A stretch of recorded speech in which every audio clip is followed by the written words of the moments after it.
আসসালামু আলাইকুম। আকাশ ভূমি সেবা থেকে জানাই সবাইকে শুভেচ্ছা ও স্বাগতম। আমাদের আজকের আলোচনার বিষয় হচ্ছে দলিল তল্লাশি। আমরা সাধারণত যেভাবে দলিলটা তল্লাশি করে থাকি, দাতা গ্রহীতার নাম দিয়ে, দাগ দিয়ে, মৌজা দিয়ে বিভিন্নভাবে, কিন্তু আজকে আমি যে কৌশলটা বলবো, আসলে এই কৌশলটা আমার জানা মতে কেউ শেয়ার করেনি। আজকে আমি যে কৌশলটা বলবো, দলিল তল্লাশি করার মূল যে একটি কৌশল, সেটা হলো আমরা সাধারণত দলিল করার সময় একটি দলিল রেজিস্ট্রি করতে হলে এনআইডি কার্ড, জন্ম সনদ, এছাড়াও আরও একটি কাগজ প্রয়োজন হয়।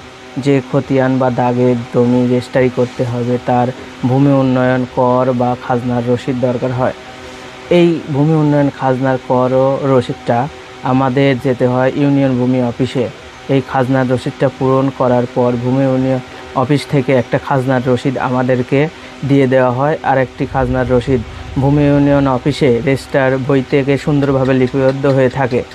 ভূমি অফিসের রেজিস্টারের বইকিতোর সাথে যদি আপনার সম্ভাব্য সাল মিলিয়ে যায়, আপনারা ওই সম্ভাব্য সালের সাথে আপনার দলিলটা তল্লাশি করলে আপনারা 100% ওই দলিলটা পেয়ে যাবেন।